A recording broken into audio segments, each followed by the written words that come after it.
So, nandito po ako ngayon and I would like to take that opportunity nung sinabi ni Pastor Mac na gusto mo ba mag-share bukas? Sabi ko, yeah, of course, sure. Why not? Yan. Praise the Lord. So, good morning, everyone. It's such a joy to be here with you today. And before we begin, tumingin po kayo sa katabi ninyo. Yan. Sabihin sa katabi niyo, you're blessed, you're loved, you're highly favored by your Father in heaven. Amen. Amen. Praise the Lord. And before we continue, I'd like to share a little journey of my own. And there was a time, okay, pwede na natin, sige. Yan, ito ang ating topic ngayon. Sabi ko kay Pastor Mac, tatry ko, nag-speaking notes na ako para gusto ko mag-stick tayo sa 40 minutes. Yan, kasi mahirap mag-edit. But anyway, this is our topic for today. And the title is, who's your daddy? Or who's your father? Okay, there was a time when I thought God expected me to strive, to perform, to prove myself worthy of His love. But then the Lord began to show me something far more beautiful, that my identity is not in what I do, but in who He says I am in Christ. Amen? So this is what I'd like to share with you today. Seeing yourself as God sees you from the very beginning. Ayan. Amen. So we will dive into our topic for today. So let's go, break it down. Do you know that you have a Father in heaven? Yes. And this is a very nice picture of what really depicts us and the Father. We are the baby, of course. And our Father putting us in His bosom, sa kanyang, bosom. Yun na yun. Alam niyo na ibig sabihin nun. Okay? And you see how the baby is peacefully sleeping because the baby knows that he is protected, well loved. And the Lord wants you to see this, the way God sees you from the very beginning. Okay? So, this book is actually from our book study, sa Bible study namin. Itong Bible study na to online, na-share ko sa inyo. Na-share ko rin sa inyo na actually meron kaming YouTube channel. We've been meeting every week for 5 years now.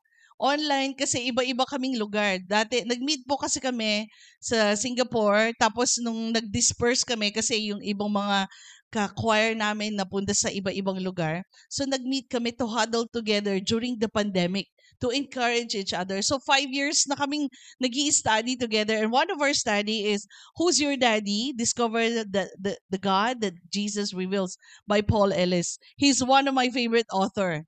He is a teacher and theologian, but at the same time, if you want to know a good doctrine about grace, read his book. Meron pala akong book na to kung gusto niyo to, okay? I-share ko sa inyo. Sabi niya dito, si Paul Ellis, meron siya kasing anak. Nung pinanganak yung anak niya sa incubator, I think she was tawag dito, premature. So sabi niya, nung nasa incubator yung anak ko, I want my daughter to know that I'm her father. She's older now, but I have never stopped telling her that I'm her daddy and I never will change. Sabi niya, my desire is that she will live her entire life knowing who I am and how much I love you. Sige lang, Alay. Okay. Break it down. Okay, so, pagbabasahin natin yung Genesis chapter 1 verse 26. Hindi ko alam kung nailagay ko dyan.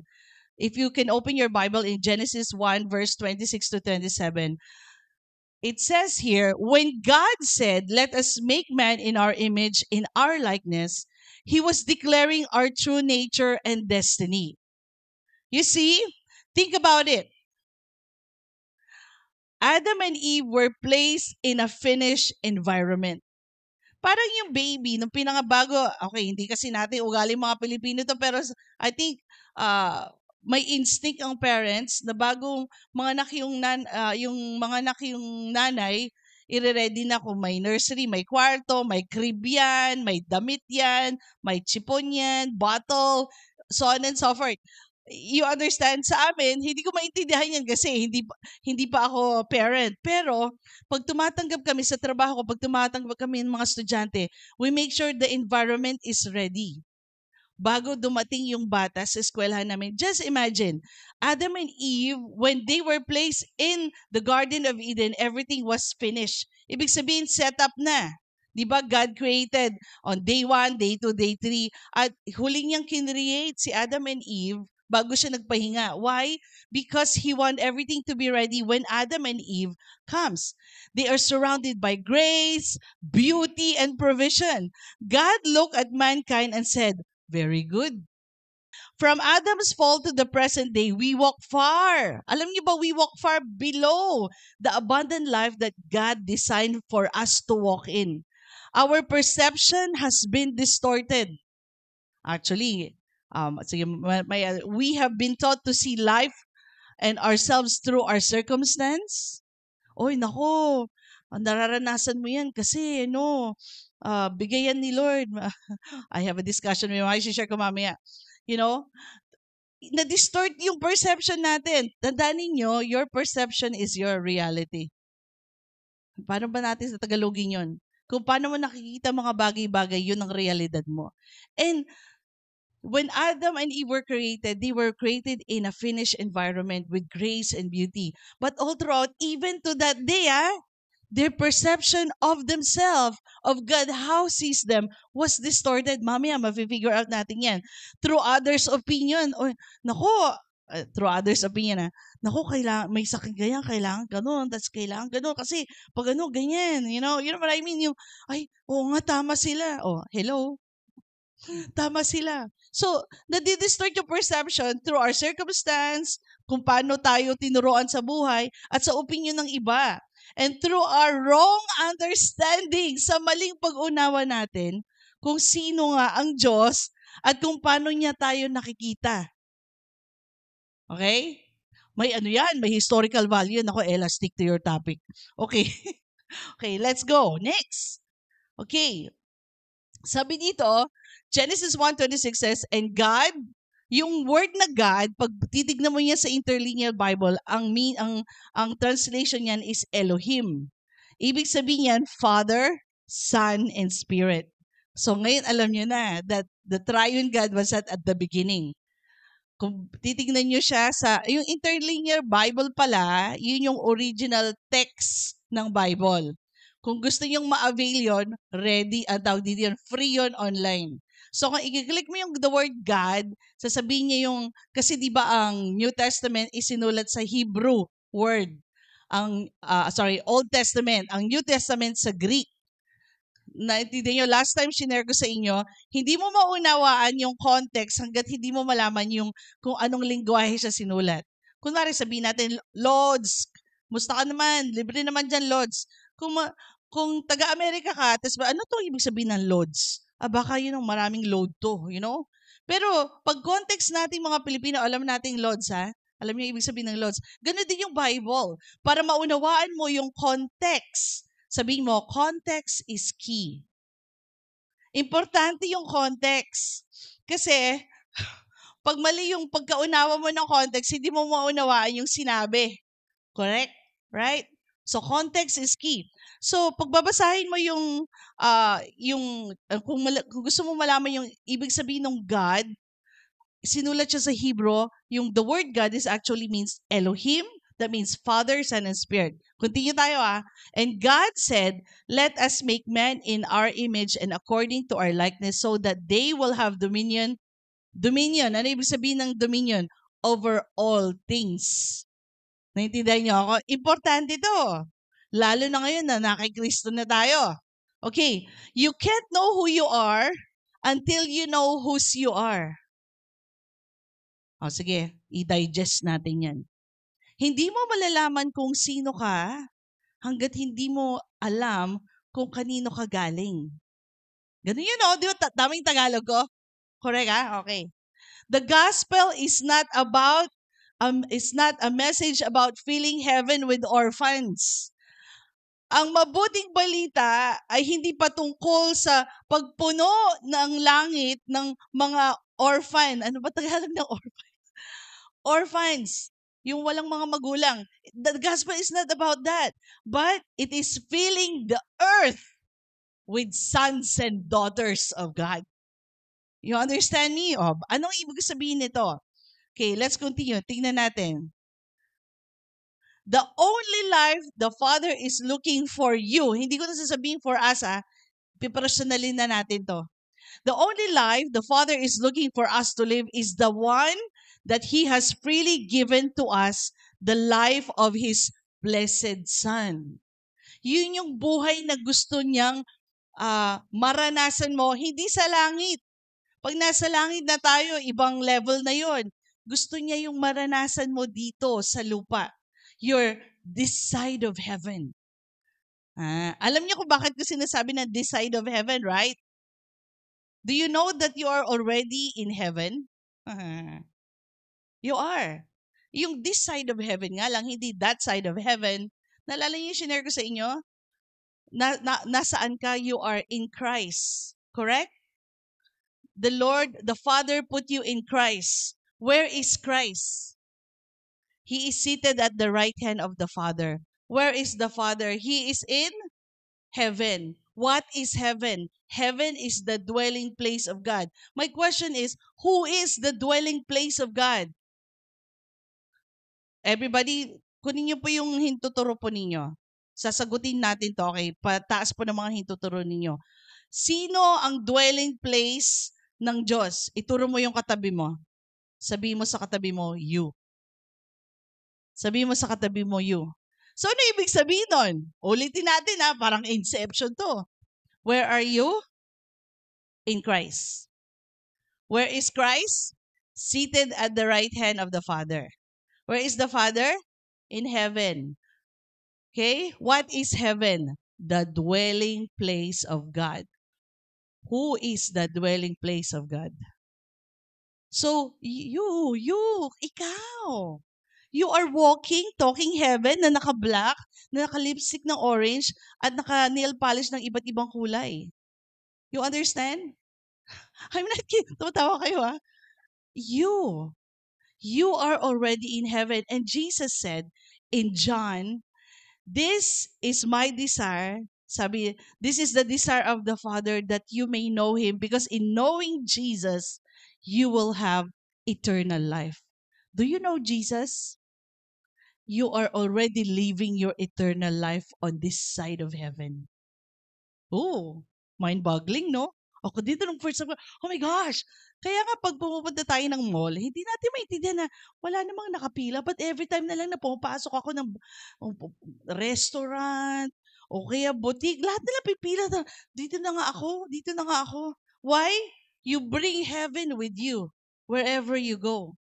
That's why, kahit na ano ng kaaway, kahit sakit yan. Tandaan nyo, you are the dwelling place of God. And the Holy Spirit will not share anything sa temple niya. He will not share sickness. Sabi ng Holy Spirit, this is my temple. I will not share it with anything.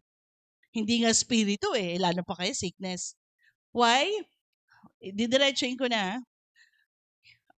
Do you know that bakit ang tawag dito? Jesus, hinayaan pwede naman siyang mapako kaagad. Kasi ganun ang crucifixion. Nung panahon ng Hebrew, dali niya yung cross. Pako sila. You know, that's it.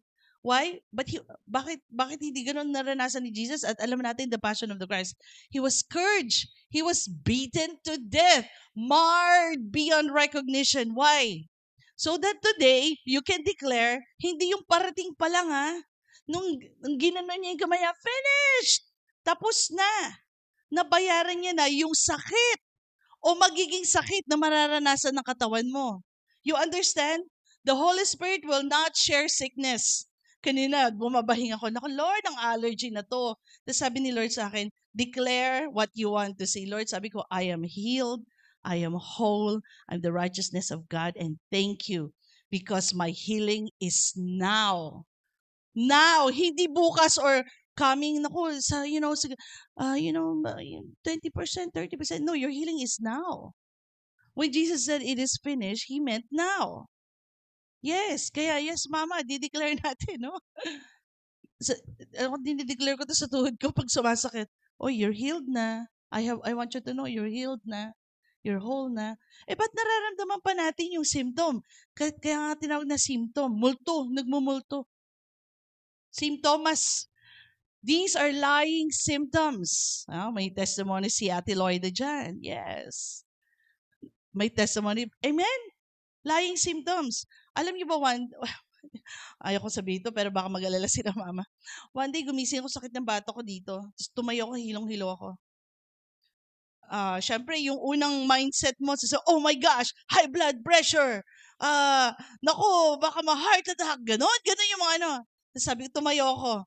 Kinuha ko yung communion elements. Lord, this is a reminder to myself that you were broken. So today, whatever lying symptom I feel in my body, I am already healed. I declare healing and complete strength and stamina for this day because I have to work in Jesus' name. Tapos ininom ko yung wine. Sabi ko, Lord, thank you for shedding your blood so that today I can declare with boldness that I have whatever the blessing of the righteous, it's already crowning my head. So I have your healing, restoration, fullness, and manifestation of your blessing. Hindi tomorrow, Lord, now! Because your word is now. Di ba ginawa ni Jesus yung salvation 2,000 years ago? Bakit effective pa rin now? Because Jesus is the Lord of time and space. He doesn't have time. So you can declare it now. Your healing is not tomorrow. Your healing is now. Going back to walking heaven. That's why this is the temple of the Holy Spirit. He wouldn't share it with any sickness.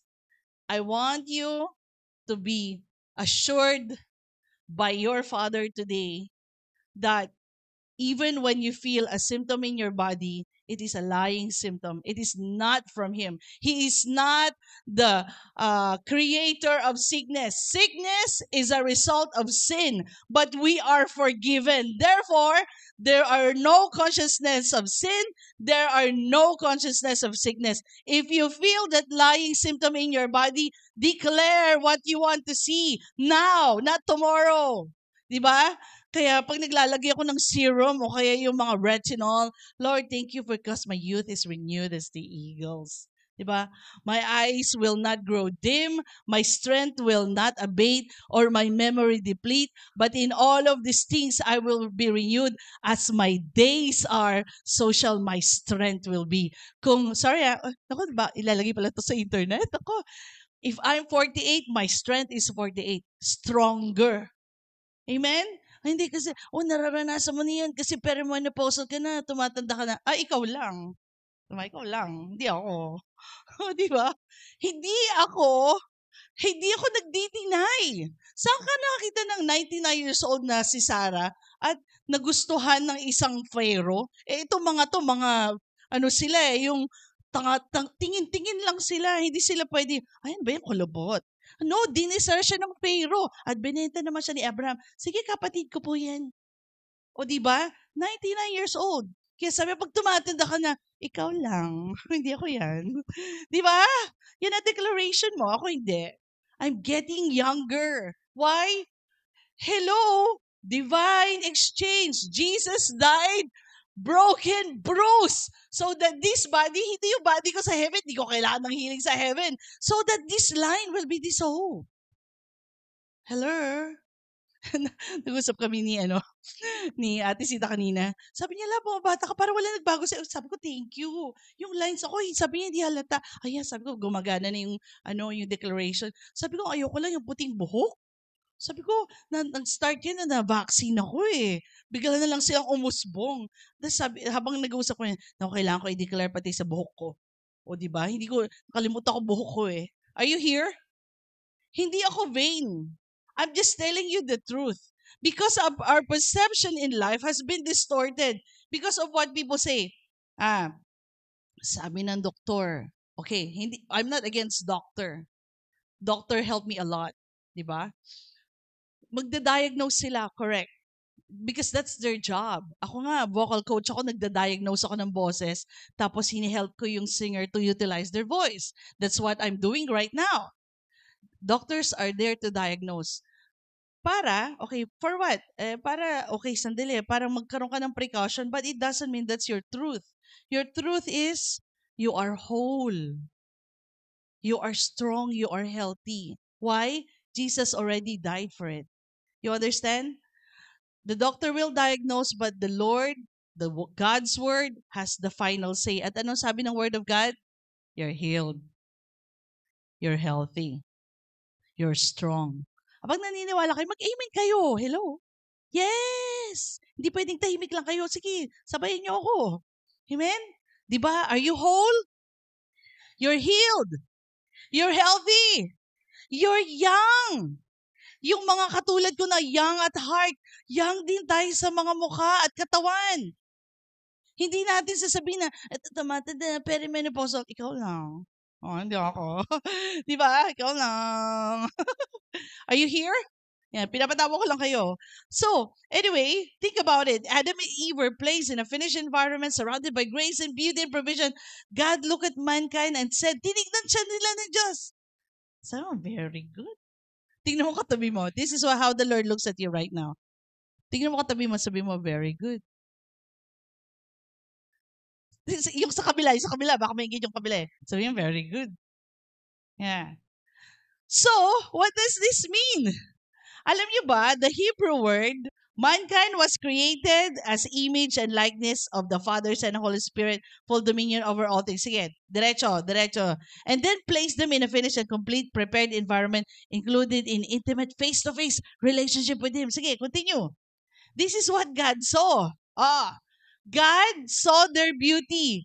Nakita ni Lord yung beauty. Lalo na ngayon na kay Kristo ka. Do you know how the Lord sees you? Very good. Tapos titingin ka sa ako, hindi maganda yung mood ko ngayon. I don't feel good. But the Lord always see you very good in spite of your feelings, in spite of your situation. Why? He created you in that image. Good, sa Hebrew word, is what we call tov. Means functioning as design, whole, complete, nothing missing, nothing broken. Do you know that God still sees you as very good today? Regardless of circumstances, His view hasn't changed. Are you here? Amen? His views doesn't change. Katulad ng telephone. Like a phone designed to work perfectly when used as intended, our lives are meant to flourish when we live as He designed in His image and in His likeness. Tumingin ka sa katabi mo. Sabi mo, very good morning! Okay, sa kabila, sabi mo, very good morning! Sinasabi mo, dinideclare mo na yung morning mo magiging very good, dinideclare mo din doon sa kasama mo na kapwa-Kristyano mo. Sasabihin nila, kamusta ka na? Para mga ¿cómo estás? Sabi ng mga Spanish. Oh, muy bien, muy bien. Very good. So, ngayon, ako pag tinatanong na, kamusta ka na? Oh, I'm feeling exhausted, but I'm very good. Feeling lang kasi eh. Feelings are feelings. You can share your feelings. I'm feeling blah, but I am very good. Why? Very good means tov. Everybody say tov. Tov. Sa kabila pa. Sa kabila. Tov in Hebrew means functioning as design.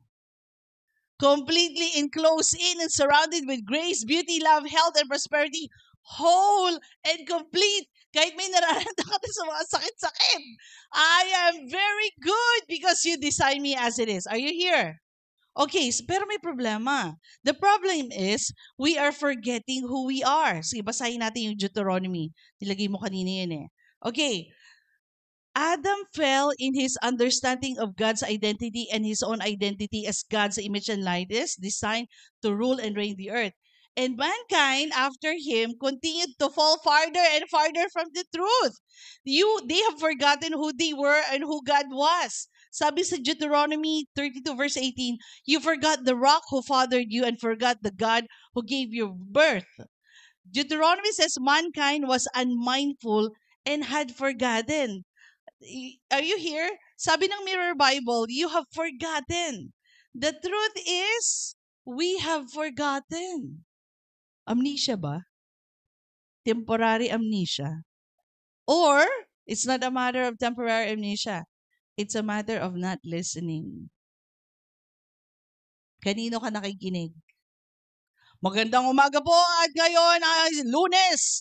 Dalawa ang nasaksak nang sila ay pumunta at sumakay ng jeep. Oh my goodness. Please. Don't start your day with those kind. Maganda ang balita. Okay? To update yourself. But to start your day like that, cannot.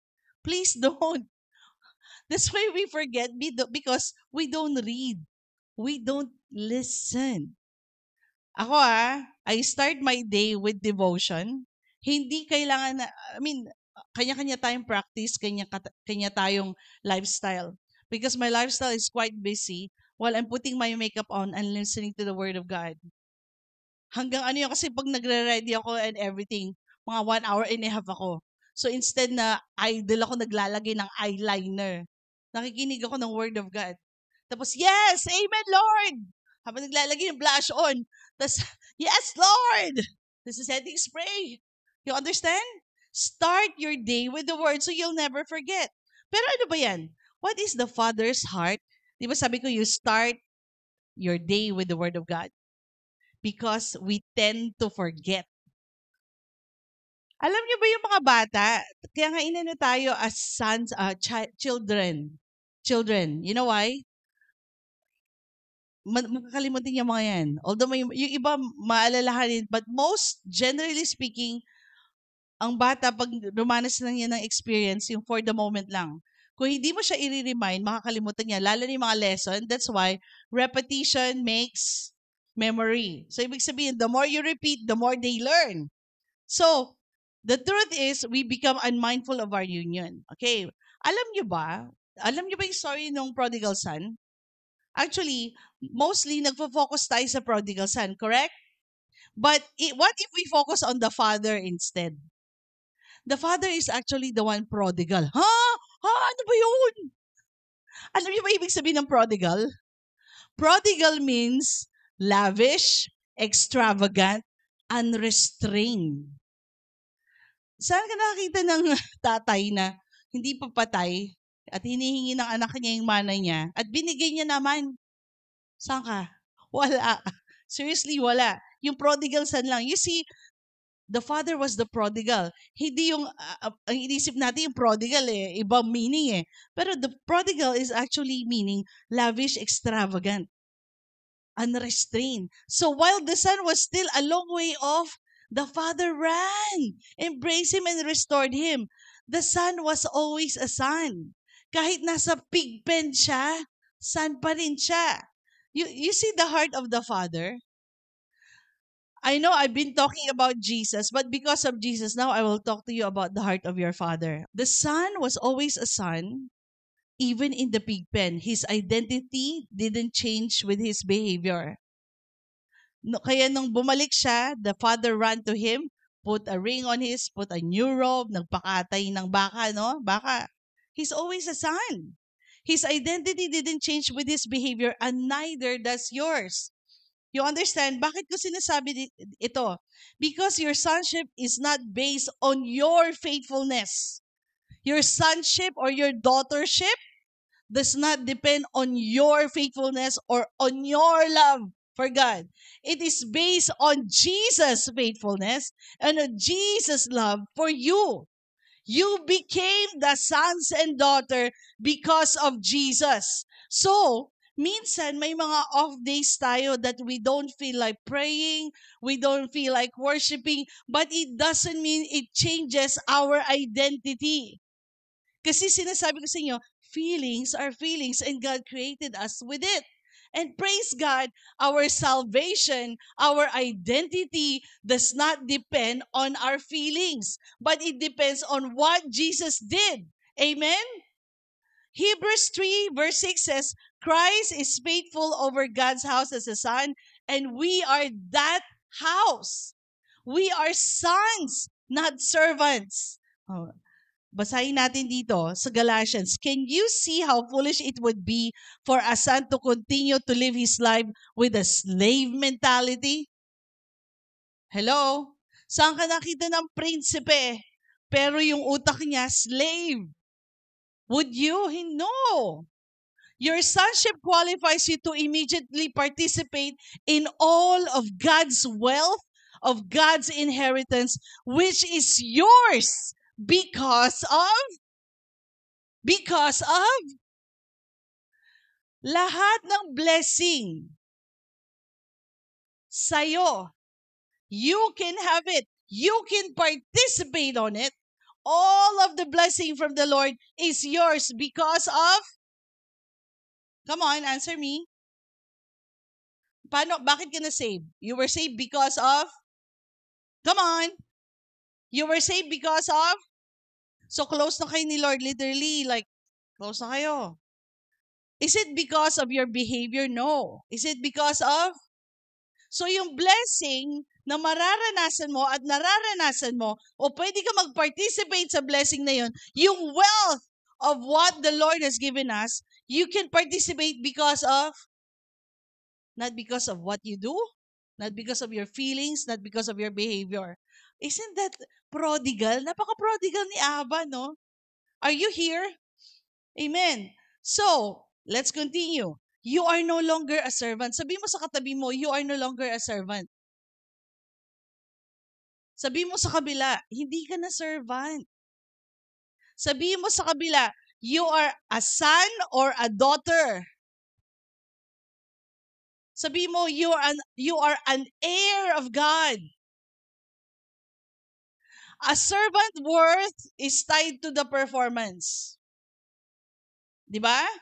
Ang isang servant nakatayin sa performance niya, pero ang anak nakatied in yan sa relationship niya sa ama. Are you here? Are you listening to what I'm saying to you right now? The Lord wants you to see Him and to see yourself as He created you. You understand this, mga kapatid? You are children of God because of relationship. A servant says, if I do this, maybe my master will accept me. A son says, it is finished. I am accepted already. Are you here? Ephesians chapter 1 verse 3 says, we've already been blessed with all spiritual blessing. Are you here? Sundan mo na lang ako alay. Okay? Colossians 2 verse 9 and 10 says, we are complete in Christ, filled to the full. That means nothing left to earn. Even the presence of God. Why? This is the temple. You don't ask Him to come, He's already here. Magdala ka, sabi dun sa pag pumunta ka dito, sabi sa isang prayer mountain, if you come here without Jesus, you will not see Jesus here. You understand? You, sabi mo, in you is Jesus. Naintindihan niyo ako? So what does that mean? If Jesus is in you, surely Jesus will have an effect in your body. Are you getting this? If Jesus is in you, because Jesus is in you, surely He will have an effect in your circumstances. Are you here? You want to see things happen?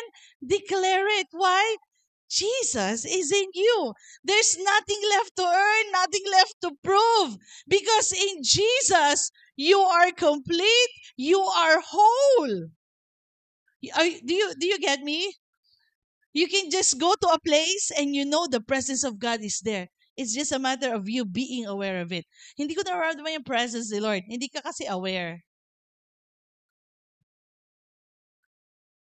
So, hindi mo, ito sasabihin ko sa inyo, this is what I'm experiencing right now. Before, I would struggle as worship leader. Iiyak ako. Hindi ko sinasabing hindi kailangan mag-fasting and all.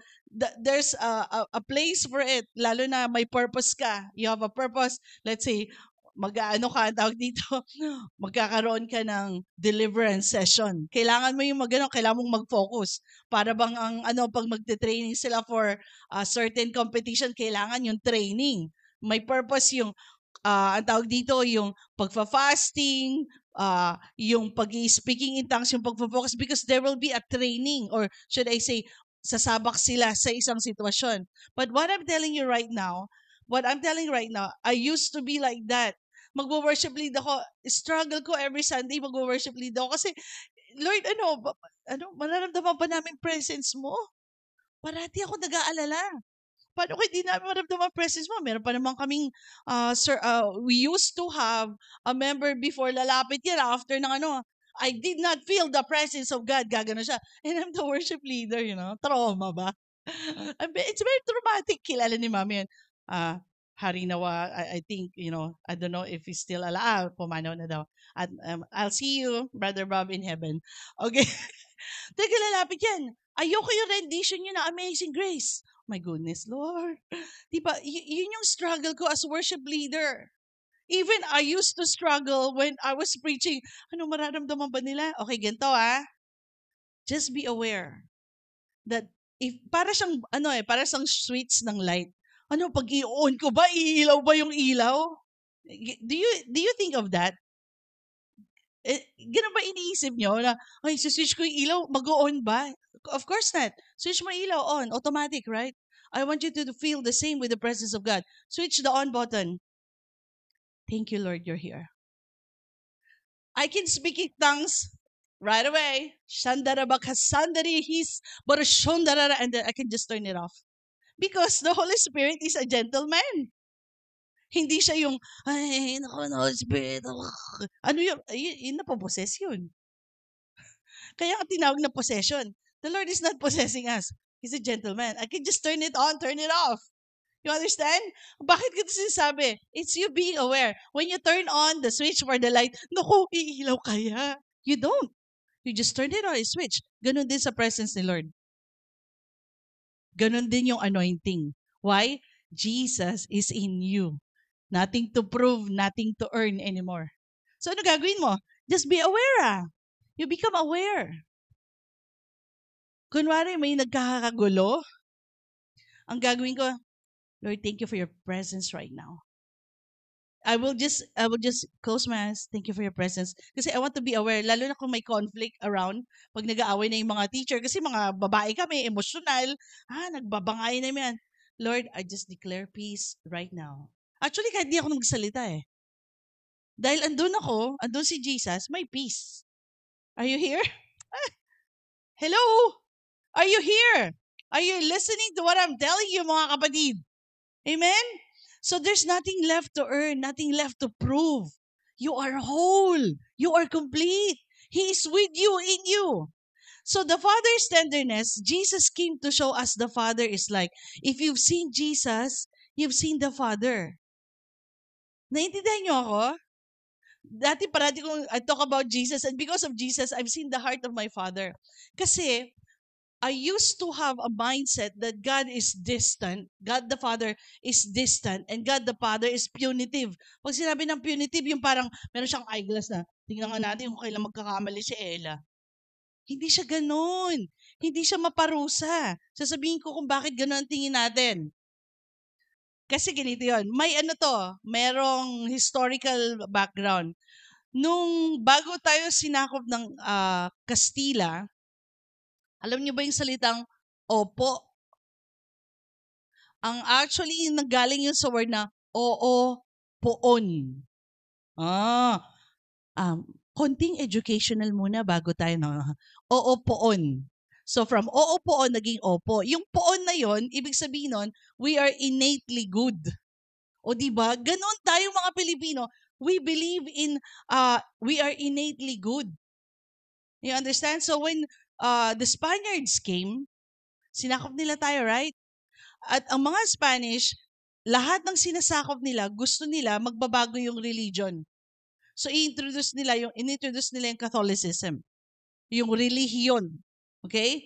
At dahil gusto nilang magpasakop sa kanila, yung mga sinasakop nila, ginagamit nila yung religion. Gawin mo to, dahil we as a nation before the Spanish are very spiritual. Hindi ko sasabihin religion spiritual tayo kasi poon. We believe in the innate, each person is innately good. Exactly what the Lord has designed us when Adam and Eve were created. Are you here? So nung umano sila, naku, gagawin mo yan, paparusahan ka ng Diyos. Ito mangyari sa'yo, magkakasakit ka. O kaya, naku, nararanasan mo yan dahil mali yung ginawa mo. Why they have to do it? Kasi gusto nilang magpa-under sa kanila mga Pilipino. Diba? Do you know that? At unfortunately, yung mindset na yon, hindi lang under Catholicism. Pumasok yun sa Christianity. Hindi lang sa Pilipinas, but sa buong mundo. Are you here? Kaya distorted yung pananaw natin sa Ama. Oh, si God the Father. Naku, stricto yan, kaya si Jesus dumating.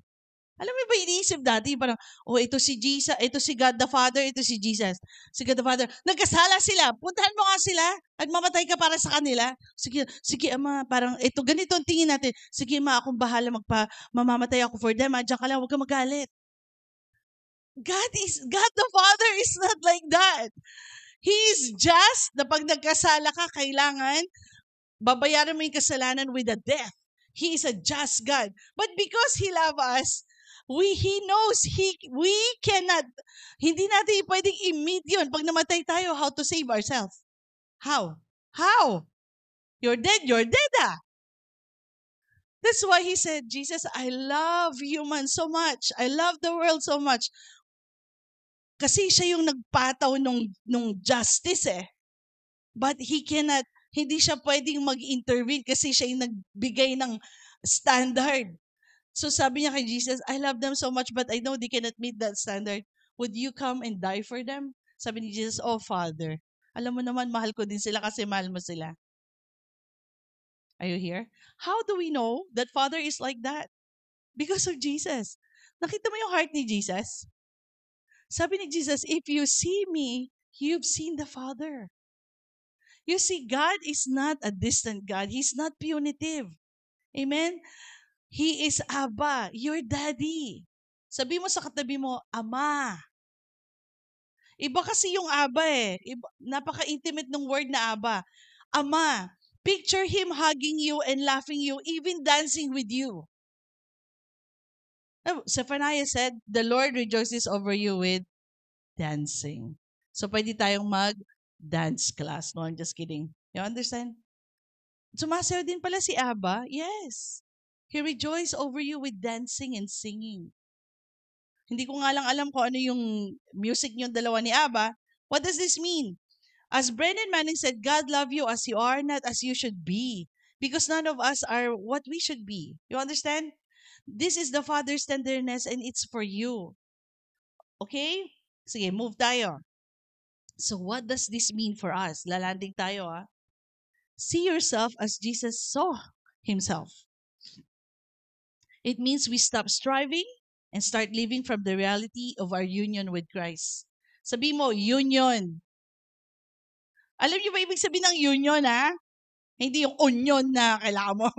No, union. Marriage. You're already betrothed. Sa Hebrew tradition, Hebrew culture, when they are betrothed, they're literally married couple already. Wala lang consummation. You understand? You are one. You and the Lord are one. The Lord is not asking you to do one thing for Him. He's asking you to do everything with Him. Kakain ka ng fishball. Naku, Lord, nag-i-enjoy ka ng fishball ngayon. Diba? This is relationship. The Lord doesn't want you to see Him as like this. He wants you to see Him as somebody you're in relationship with. Yung mga inlababo dyan, yung text, morning, kumain ka na ba? O, diba? Okay. Hi, so anong dinner mo tonight? O, huwag kang magpakapagod kasi gabi na. The Lord is asking a relationship with you. Nung tinanggap mo si Jesus as your Lord and Savior, hindi siya yung, Diyos, ikaw ngayon ang tao. No. He wants to have a relationship with you. Lord, dahil you save me, I will do this for you. He's not asking you to do one thing for Him. He's asking you to do everything with Him. Balik tayo sa fishball. Naku, Lord, nag-i-enjoy ka ng fishball. O, kahapon, naglaksa kami, nag-enjoy si Lord ng laksa. Why? He and I are one. May problema ako. Because of this revelation of I and Jesus are one and we are one, sabi ko, oh, Lord, Lord, tignan mo, ini-stress na naman tayo. Ano? Ikaw mag-solve niyan. Solve mo, Lord. Anong gagawin natin dyan? And eventually, it came. It came. It came. And, okay, i-address natin ngayon yung mga DPWH. Kahapon nagba-Bible study kami, sabi ng isang mga Bible study group, sabi niya, I don't want to throw a stone. Alam niyo kung bakit she don't want to throw a stone? You have to know bakit ginagawa ito ng mga corrupt official. Sabi ng isang ka-Bible study, you know, they're corrupting a lot of money. A money that they cannot even spend in their lifetime. But they're trying to, gahaman sila. They want money. You know why? Because of a mentality. Anong mentality? Orphan. Ano bang Tagalog ng orphan kasi? Ulila. Alam mo yung feeling na ulila ka? O kaya yung gutom ka, tas alam mo wala ka nang kakainin? So lahat na may kita mo pagkain, i-hoard mo? Are you here? I mean, I have experienced to have a father. And my dad is nandito kasi siya, nahiya naman ako pa. My dad is not a perfect father, but I have the best, childhood. Because of, kasi very explorative si Papa. Even my curiosity of learning is from Papa. I have the best dad. And, you might not have experienced the same as, I have experienced or lumaki kang wala kang tatay. Or ulila ka na. But you have to know you have a father. Kaya yung mga kurakot na kungurakot, kasi iniisip nila, ulila sila, na walang magtatanggol sa kanila, walang magpo-protect sa kanila, but themselves. But you don't have to think that way. You have a Father in heaven. You're not alone. Hindi mo tinatravel. Ay, napapayak ako. Sandali. Na-emotional. Emotional lang. You are not traveling this life on your own.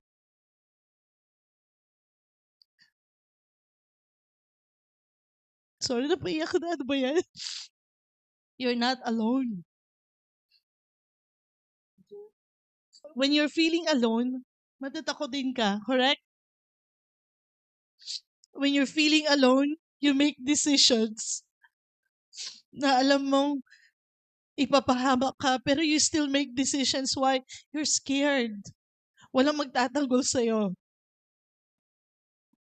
I think the reason why I'm crying, because some of you might be feeling this. You are not alone. You have a Father. Your Father on earth might not be as good as you expected, but your Father in heaven loves you. And you are not travailing this journey on this side of heaven alone. Maaring namatay na ang mga magulang mo, but you are not alone. You have a Father. And your Father has given you all things because in Christ, because of Jesus, He has given you all things. So tell yourself, don't be afraid. You have a Father. It means you need to stop striving and start living from a reality that you have a Father. Because this Father is the same Father who gave Jesus to you when you were not even asking for Jesus. He gave Jesus. This is your Father. Kung binigay niya si Jesus, ano pa kaya yung healing na inaas mo sa Kanya? If Abba gave Jesus, ano pa kaya yung bahay na hinihingi mo sa Kanya? Kung hindi niya ibibigay sa iyo yung bahay na hinihingi mo, ibig sabihin nun, mas greater pa yung bahay kaysa kay Jesus. No, He gave the darling of heaven. Are you waiting for a breakthrough? Because of Jesus, you already have it. Eh, bakit hindi ko nararanasan, Sister Ella? Because you're not aware of it. Your perception of your father is distorted. And the father wants to tell you today, as bad as you are, you know how to give good things. You know what I mean? Kayong mga magulang, pag wala kayong kakainin, isusubo nyo na lang ibibigay nyo sa anak nyo. That is who you are as human. Paano pa kaya yung ama natin na nasa langit? Don't be afraid. Walk, lalabas tayo ngayon sa pintuang ito, knowing hindi mo kailangang i-prove ang sarili mo. You know that your blessing is already there. You just need to ask your Father, and you know somebody is taking care of you. Lord, wala akong isasaing. Lord, wala akong pambayad. You know you have a Father. Take care of this, Lord. I'll give it to you, okay? Are you here? Are you here? Usually hindi ako umiyak kung hindi emotional, but this is the tender heart of the Father to you. You have a Father. You're not walking alone in this earth. So it means this is an invitation to take a moment quietly in our hearts and say, Abba, thank you because I'm your son or I'm your daughter. Thank you today that I don't have to strive, but I am complete in you, and all the blessings you gave through Jesus is mine. Amen? So, I actually wanted a song. Sabi nung song na to, you know the plans you have for me. Sabi niya yung song, I really love this song. I wish I was able to teach this earlier. But let me sing this song kahit a cappella. It's one of my favorite songs. It's called Abba Father. Tinagalog ko to dahil napaka ano sa akin. Sabi niya, you know the plans you have for me. You will complete your work in me. My name's engraved upon your heart. This is the Christian believer singing to the Father. You sacrifice your son for me. Atoning blood has pardoned me. Because of Christ, I am your child. I'll be still, know that you are God. By your spirit I cry, my Abba, my Father, you love me forever, my future secured in your hands. You crown me with glory to worship you only.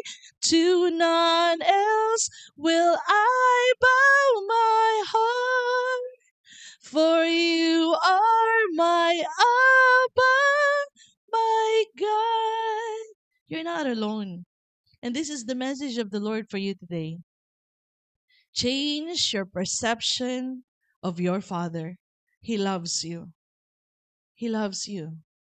So, mamaya, kung may maranasan kang situation, magsumbong ka sa tatay mo. Tay, ito na naman, no? O, ikaw na bahala, ah. May ama ako. May ama ka. Are you here? Amen? You're not, sabi mo sa katabi mo, you're not alone. And this, I think I will end here. Yes. And let's have this prayer. I don't know how to end this, but this is an encouragement for you. A call. I want to call you and encourage you. You have a father. I want you to change. Who's your daddy? Your father is the creator of heaven and earth. You have father. Amen. So let's pray. Thank you, Lord. Let's all stand and pray. Yes, if you want to stand with me. Amen. And let's pray. Father, thank you for reminding us today of who we truly are in you, not servants, but as sons and daughters. Thank you that in Christ we are whole, complete, deeply loved, highly favored. And may this truth set us free to live as you design, in joy, in intimacy, and in fullness. So, Lord, today I declare your blessing. I declare your blessing for each one here with Ephesians 1 verse 3, that they would walk in the reality of every spiritual blessing that is already theirs in Christ. It's already theirs. Amen. In Jesus' name. Amen. Aren't you glad for the word of God today? Aren't you glad you have a father? Amen. Look at, tignan niyo po ang katabi ninyo at sabi mo, you have a father. Sa kabila, you have a father. Tapos sabi mo sa katabi mo, fear not, you have a father. So who's your daddy? Who's your daddy? Your Abba in heaven is your daddy, and he's the creator of heaven and earth. Would he already gave Jesus? What is your situation? Nothing. Amen. He already moved heaven and earth by sending Jesus. So walk out today, magbigay tayo, ito, sa offering din, sa tithing. Magbigay ka, maging faithful. I know you are faithful. Give extra. Why? You have a father. Okay? The reason why may mga kurakot kasi takot sila kasi wala silang concept na may ama sila. But you have. That's why you can give freely. You can forgive easily. Amen? Pwede ka magpatawad. Okay, pag nagdadrive ka, tapos may nag-cut in sa'yo, okay lang yan. Hindi ka na, yung iniisip kasi ng iba, oh, inagrabyado ako. But because you have a father, the father will take care of it. You understand? So you have a father. And your father is calling you right now. Declare what you have in him because of Jesus Christ. Amen? God bless you po. Amen. Palakpakan po natin si Lord.